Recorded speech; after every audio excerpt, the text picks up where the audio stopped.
Hello, dear lovelies. Welcome back to an all new show recap. This show recap is once again on Gypsy Rose, Life After Lockup, episode 3 and 4, because I did not bring you episode 3 due to, circumstances, but here we are today. If you are interested, please stay tuned. So, episode 3 of Life After Lockup, that's called My Life is a Circus, opens up where Gypsy and Ken are packing up, and this is their new house. As you can see, it's fairly empty because Gypsy is to be speaking on prison reform in Los Angeles and the university, in Los Angeles University. So, Ken can't find anything. He's like, well, I don't know where my pants are. I don't know where my belt is. I don't know where my socks is. And Gypsy's like, what would you do without me?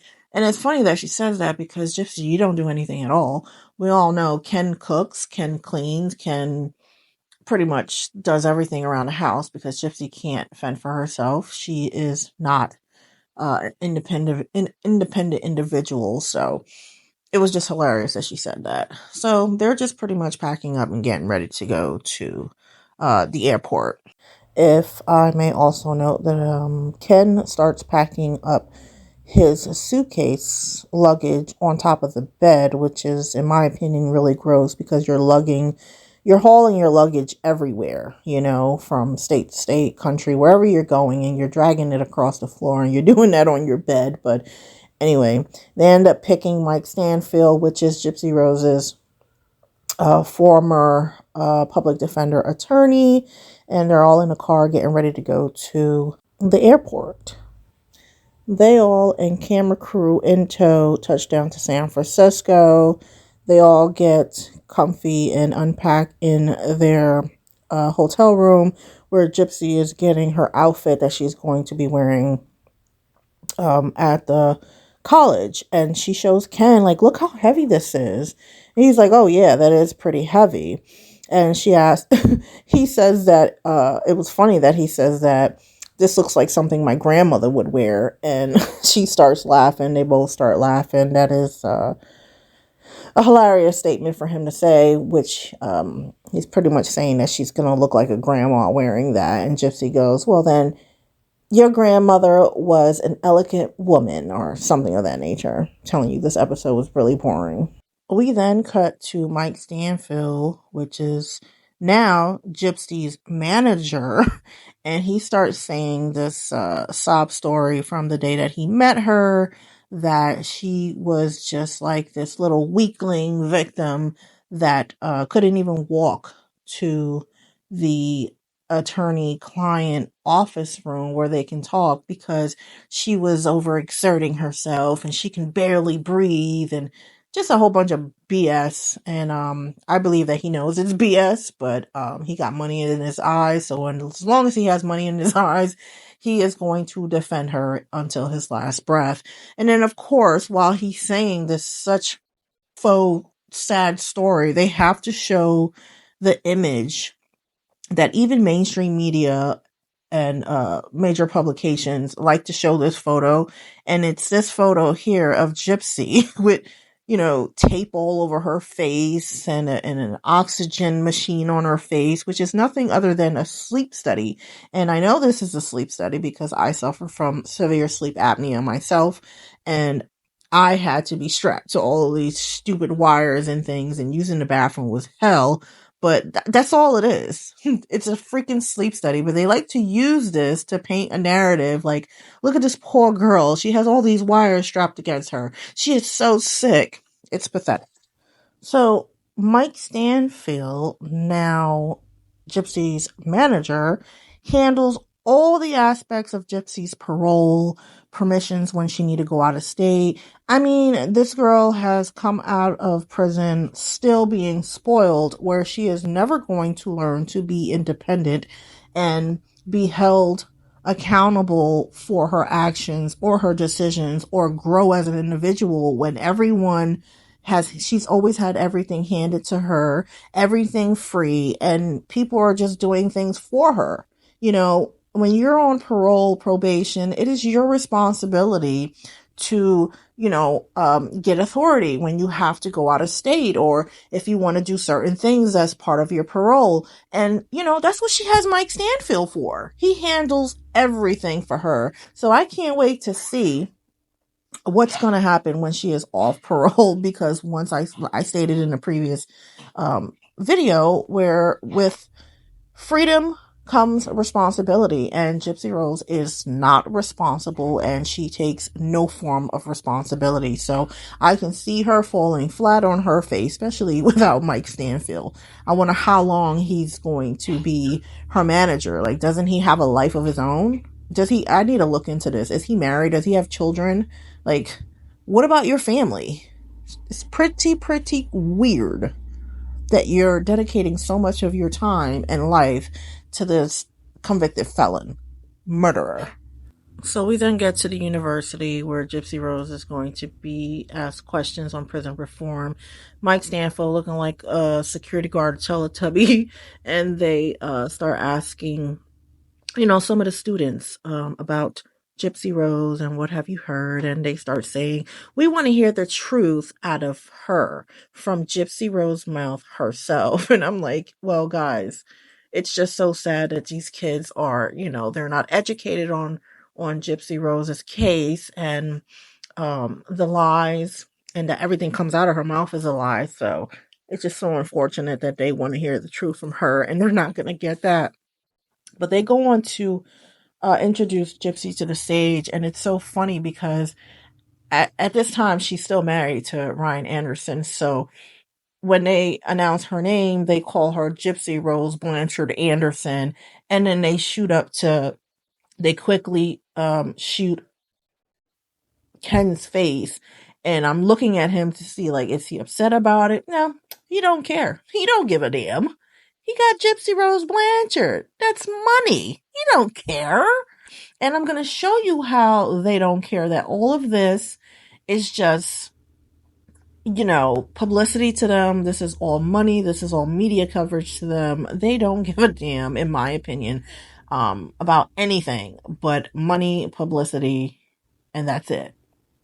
So upon the completion of Gypsy Rose's prison reform speech, Ken and Gypsy end up taking a lavish boat trip where they have lunch and drink on some grape juice, what Gypsy Rose says she's drinking.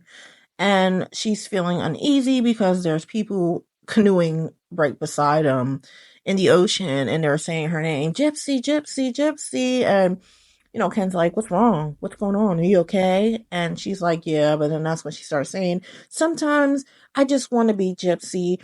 Sometimes I don't like being Gypsy Rose Blanchard because I feel like a circus animal.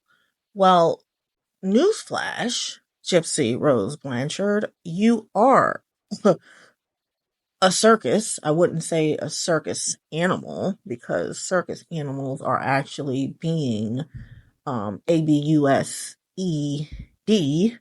against their will. And you had plenty of opportunities to get up and leave. All those times that you were taking provocative photos in your mother's room while she wasn't there, you could have get up and left and asked for help, if that was the case. But you are a freak. I'll tell you that much, because you did one of the most egregious, heinous crimes in that there could be, and it's snuffing out your own mother. So if the shoe fits. So after that little sob story, they return home, and the producers ask Gypsy, what do you like about being in the spotlight? Because, like, who is she kidding? She loves being in the spotlight, because for a person that wants to be private and have a private life, she definitely is doing everything but that. Complete opposite. And she says she doesn't. And that is her answer. I don't. Yeah. Okay. You're not fooling anyone with that. And then the last ending scene is her talking with her sister Mia at a table, and, just ask her, how did it go at the university? And she's like, well, it was great. I got a lot of positive feedback and it felt nice. And then all of a sudden I get home and I look online, because, that's all Gypsy loves to do. She spends about 90% of her day online reading comments and clapping back or whatever you want to call it. And this is when Lifetime, which Lifetime is doing this throughout all the episodes, I consider it trolling her. And they begin to show social media clips from content creators and the students themselves who actually weren't happy that she was there. So they're making fun of her. Content creators are, expressing that their concerns and, that they're appalled that they actually allowed Gypsy Rose to come and speak on prison reform, that it isn't a good look for their community, for their university. They just really wasn't happy with that. But that's all pretty much in this episode. We already knew about the situation about her going to the university to speak on prison reform because everything in these episodes was already played out in real time when it was happening, that Gypsy Rose was taking to her social media account with the clips and the information, which is, I don't know how Lifetime allowed her to do that. Maybe that's the reason why she ended up deleting a lot of those clips because of their contracts and agreement. But I don't know. That's just my thoughts on that. But yeah, that's pretty much episode 3, called My Life is a Circus. Okay, we are now on episode 4, Who is the Daddy? And this episode opens up with Gypsy Rose talking about the situation when Ivory Rose Grows ended up having this dispute with Christy when Christy was out of town, about Christy not believing that Ivory Rose Grows, which also known as the Woo Woo Bestie on TikTok, that lives up in the bayou next to Gypsy and Christy's house. And it's been alleged that Christy, and there's if you want to look into it, there are a few content creators that have the original video where Christy is on Bree's Live saying that, oh, I don't know who this Ivory Rose Grows knows who she is. I never heard of her before. I never seen her before. And if I don't believe that you're from this neighborhood, if you are, pull up. And that is, pretty much antagonizing Ivory Rose Grows. So that's when Ivory Rose Grows decided to drive past her house. And I believe there are people talking about where none of them were home. It's been alleged that nobody's been home when this situation happened, not even Gypsy. So Lifetime now is actually reenacting the scene as if Gypsy was home when she actually was not. And that is pretty much pathetic if that is true.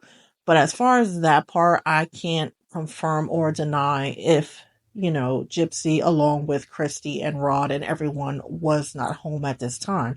This is something that I just heard.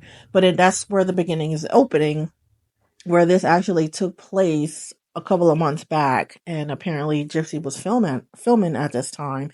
And she goes on to say that I don't have any privacy, so she ends up calling Ken because she doesn't feel safe in her own home, and that is the problem of her being in the spotlight, that her home is listed to the public, and she gets death threats, and she just, it's not fair that she can't have a place of safety. And I find it so ironic that she would say something like that when her own mother that gave her life on earth could not have safety in her own home because of Gypsy Rose, her own daughter, taking her out in the comfortability and the peace and serenity of her bed in her own home. But you have the audacity to come on here and say that you deserve a place of safety? I swear, this woman, the audacity, the gall, I just can't. So, because of Gypsy's safety concerns, Ken picks her up and takes both, they both drive to Gypsy's house, the one that she purchased that Ken's living in right now. And they get the discussing about the Louisiana law about if you're married within a certain amount of days, if you're still married while you get pregnant, it's Louisiana's law that the baby will have the husband's last name, regardless if you separate and get pregnant by another man. And that is, in fact, the situation that Gypsy Rose and Ken decided to get themselves into because they are adults. They are both consentant adults, and they both consented while Gypsy Rose was married to Ryan Anderson to having sexual relations unprotected within the 1 week of her being separated from her husband. And guess what? A baby was made from there. So here they go talking about how much it sucks that the baby is not going to have Ken's last name, and they're smiling about it. This is not a funny matter, but if you can see, as far as these clips, you get Ken with spirit hands and spirit fingers, and he has nothing but a big grin and smile on his face. Why? Because although it is shameful and degrading, they don't care about that. The spotlight is on them. They are being filmed. They feel special. They feel important that they are being filmed throughout this ordeal. You can see it in their face and you can feel those vibes. I am an empath and I can just feel these unwanted vibes that I don't want to feel. And that is just what happens when you're an empath, that they don't have any shame. They have no shame at all that this baby is going to have her ex-husband's name, which he will most likely, if not corrected with a court order and a paternity test, Ryan will be subjected to having to pay child support. It's just so disgusting to watch this all play out and them discussing this matter with smiles on their faces. And even worse, that while they have these smiles on their faces, they cannot take accountability and responsibility that both of them caused this. But all they can do is point the finger at social media. Oh, the social media is going to have a field day with this information. Really? Blame everyone under the sun except themselves. And then the hits just keep coming. Well, how about you grow the fuck up?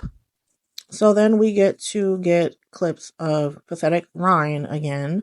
And Lifetime decides to ask him a couple of questions where he starts talking about, his experience with, being on social media, that he never had social media prior to being with GRB. And he thinks that it's cool and that he is just known worldwide now. And he's just so important now. Talking about the content creators that created a couple of shirts, one that was Justice for Pixie. So he shows them the Justice for Pixie shirt. He doesn't know why Pixie needs justice. Maybe because GRB wanted her so bad that she, hounded you for it just to leave her abandoned. How about that's why, Ryan?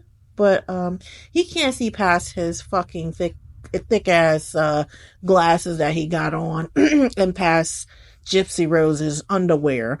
But that's just my opinion. And the same mumbo jumbo with Ryan. I can't even stand watching this show and watching Ryan's pathetic ass. It's even worse.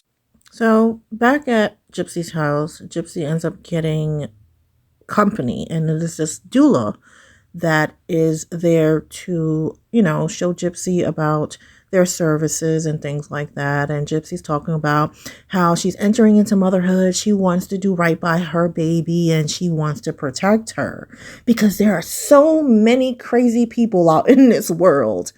You are absolutely correct, Gypsy. But What are you going to do to protect your baby from you? Because you're one of the crazy people out in this world. There's nothing worse than someone that is a liar, a manipulator, a scammer, and a murderer. That's all of the worst things in a person that you can be in this world. And you are all of them. What are you going to do to protect your baby from you? But anyway, let's skip along. This is another day. Gypsy and Ken are back at their house, and Ken is, I think he's making a smoothie. And they get to talking, and Gypsy said, oh boy, I have to get blood work done today, and I got to get blood work done tomorrow. Today, I have to get tested for gestational diabetes, which is something a pregnant mother can get, even if she's never had diabetes before. And they're talking about that, and he's like, yeah, I don't think I have that. She's like, yeah, I don't think I have that either. And he goes, I mean, you don't eat enough to have that. Oh boy, does that start a catalyst. Now remember, there's been the whole debacle about her, at their anniversary dinner where she did not want to try the octopus and new things. And I remember I told you guys she has been losing a substantial amount of weight. And I theorize that it's because she no longer has her feeding tube and her diet isn't what it's supposed to be. And that is why I think she is losing a lot of weight. And I think Ken sees that. And that's why I think he was upset, because I don't think he agrees with her eating habits. And it starts a whole shit show where she's like, shh, you can't say that because there's this new rumor online that I'm not eating enough while I'm pregnant because I'm more concerned of losing weight during my pregnancy. And Ken loses it. He snaps the fuck out. He's like, there's a rumor every day, every hour, every minute there's a new rumor. Like, what are you talking about? I just won't say anything to you anymore. So for once, Ken has a legitimate response where he's like, you just don't eat enough what I would expect a pregnant woman to eat, And she's like, I eat, I'm just not a big person. And continues to walk away while Ken goes into the living room, and I don't know what he's doing. He's looking to find something to do before he releases any more anger. So take note, there's like a lot of cursing at each other throughout this scene, and definitely shows a lot of cracks in their relationship. And now we forward to the Blanchard house, where we see Christy going on to call the police on Ivy Rose Groves about that situation where she was driving past the house. She goes, yeah, there's this woman on TikTok that was coming over to our house. And then she calls us out to fight her while we were out of town, blah, blah, blah. And that's when the officers come and they start to speak to Christy and asking them what's going on. And they fill him in and they're like, if it continues, just, let us know. Now, key points in this scene is that Gypsy goes on to tell the officers, I'm on parole. I can't do anything to defend myself. I'm not allowed to have weapons. And Christy goes on to have her one-on-one with the producers, and she goes to say, yeah, because I am extremely protective of Gypsy, and now that she's pregnant with baby Aurora. And I'm looking at Christy like, you gotta be fucking kidding me. You and Rod, okay, did not give two shits about Gypsy. Even when Dee Dee was telling you guys that she's only going to live up until she's 18 years old at max. And you two never took the initiative to be in your daughter's life. Also, when Christmas and everything came, you guys never even had Gypsy's name on a Christmas tree, but you had every other family member on the Christmas tree, but not Gypsy. And also, it took you guys 11 years. You did not see Gypsy for 11 years until the day that you went to see her up in prison. But you are just so overprotective over Gypsy. You're so overprotective of the money, in my opinion. Because if there is no Gypsy in her faux narrative, there is no money. So then we cut back to Simp Ryan, where the producers ask him, "Are you sending messages to Gypsy on social media specifically?" He goes, "No, not really, but she does this video and it made people wonder who is it to." And it cuts to the video that Gypsy did a voiceover for when they were going back and forth, when she was like, "No, that's my wife, that's my wife, but you're over here touching another woman's ass. That's my husband, that's my husband," that whole stupid debacle. And she did this voiceover. I don't know who was the original um, content from, but she goes, "You'll have to be crazy not to want to take me back." And he believes that it's towards him. And we all believe that's Gypsy still with her Demona personality shining on through, where she quickly deleted that video. And it's just so amazing that Lifetime ended up saving it. And we all know that Krusty Ryan will take Gypsy back in a heartbeat. But anyway, Chrissy and Gypsy end up going to the LaForge Parish Sheriff's Office to speak to an investigator about the situation of Ivy Rose Groves driving down past her house. And they come out, because there is no filming in there, they come out filming saying that, "Oh, it's so unfair." They said basically it's borderline, that she did nothing illegal, and they're just boo-hooing how unfair it is that they can't, seek any justice with the situation and woo-woo bestie Ivy Rose Groves, when what's unfair is the injustice, the fact that Gypsy Rose got away, in my opinion, with unaliving her mother. The fact that it's unfair that Nicholas Godejohn had ineffective counsel, because it's just so happens, coincidentally, Dan Patterson, who was the prosecuting attorney, was running for re-election again in that year in 2015. And they didn't want, a sweet, innocent looking Gypsy Rose who's screaming victim to have a great substantial amount of time, to go to jail and to take the fall. So it's just so unfair that they use Nicholas to take the fall. And all of this is just my opinions, but it is fact that Dan Patterson was running for re-election and he won. So then we get to the scene where Gypsy starts talking about that she found a prenatal testing facility where they will do the prenatal testing while she's pregnant. And she's FaceTiming Ken and talking about what irritates her the most is Ryan speculating if the baby is his and whatever, whatnot. When I remember when Ryan was going on live, he always said that he knew that he wasn't the father because Gypsy was committing adultery and God only knows how long she was cheating on Ken. And then they start discussing that she was cheating on with Ken. And then they start discussing, well, when we get the results, what are we going to do? Gypsy's like, "I want to do a live and I want to put it out there so everybody can shut the fuck up." Just really, not non-classy, just disgusting, boho, type of attitude.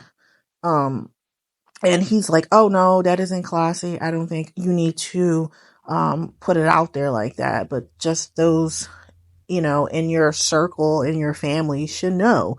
And Ryan should know." "Oh, Gypsy's like, I don't consider Ryan in my circle. He is the public." "Oh, that's really nice that you're showing your face on what we knew all along. He was nothing to you.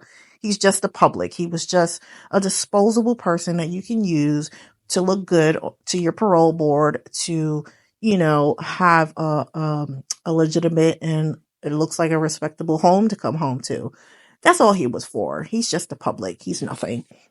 And Ken continues to tell her, like, that's not a good idea. Just post the results on Facebook, on the social media and just keep it moving. And ultimately that is exactly what they did. So you go to see them she's getting her blood work done and he's getting his saliva swab for this testing. Now, this testing was not court order testing. This is just testing that she wanted to do, out of her pocket to quote unquote shut everybody up, completely not taking accountability the fact that Ken had sloppy seconds from Ryan 1 week after she decided to up and desert her husband, Ryan, and sleep with Ken.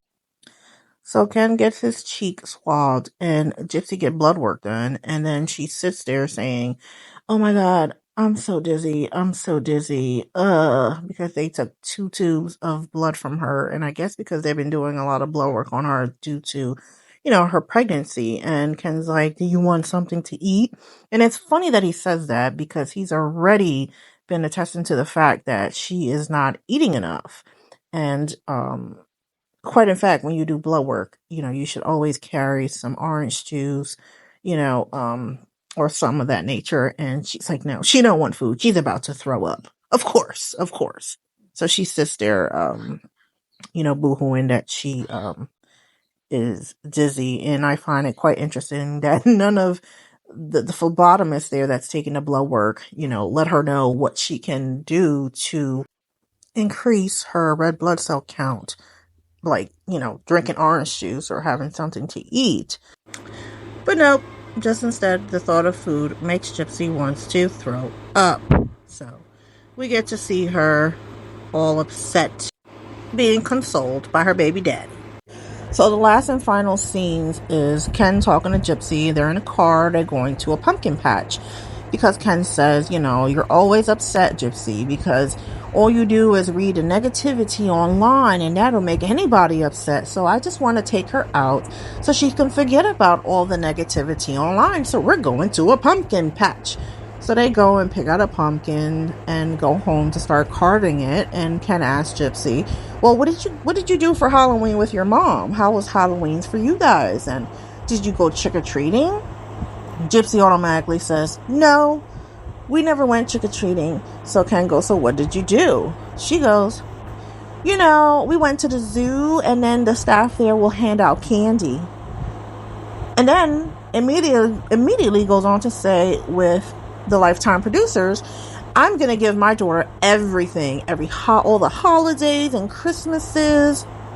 I don't understand what she meant by that, because it's really normal for a parent to take a child to the zoo for Halloween. You don't have to necessarily always go trick-or-treating, and then she also goes on to say, "But I've always wore many different costumes. I was a princess. One time I was even a pumpkin."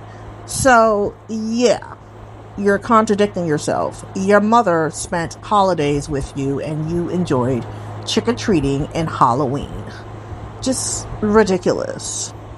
But that was the final scene. And then you go on to see little clips what's happening into episode 5. And this is when they go on their baby moon, or, it's supposed to be a honeymoon, but they go to relax as newly parents. Now, I did forget, in episode 3, in the final scene, they go get a tarot card reading. And this woman tells her, you guys were separated before. Everything that is practically online, and everybody knows who Gypsy Rose is. And she's like, "I was a skeptic before." This is Gypsy. "I was a skeptic before, and now I actually believe," because she hit it right on the nose.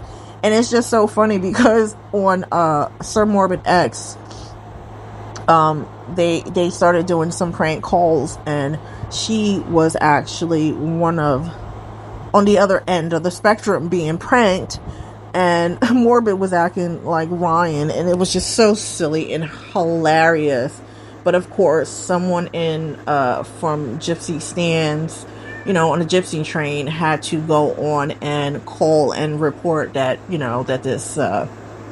that it was that the call and the reading was on a live, and it messed up the whole thing when, it was paid for.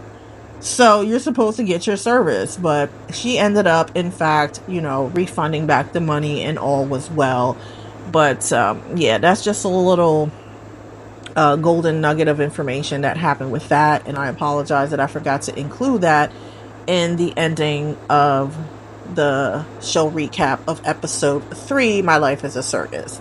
But that was that. I hope you guys enjoyed this recap of Life After Lockup with Gypsy Rose. As long as you guys want me to continue to do them, I will continue to upload them for you. I appreciate you guys all here. Please remember to like, subscribe, and comment, especially liking and commenting, so that way we can get these videos into the algorithm and we can grow our community. I love you guys so much and I appreciate you all. Please remember to stay safe and take care of yourself. Bye for now.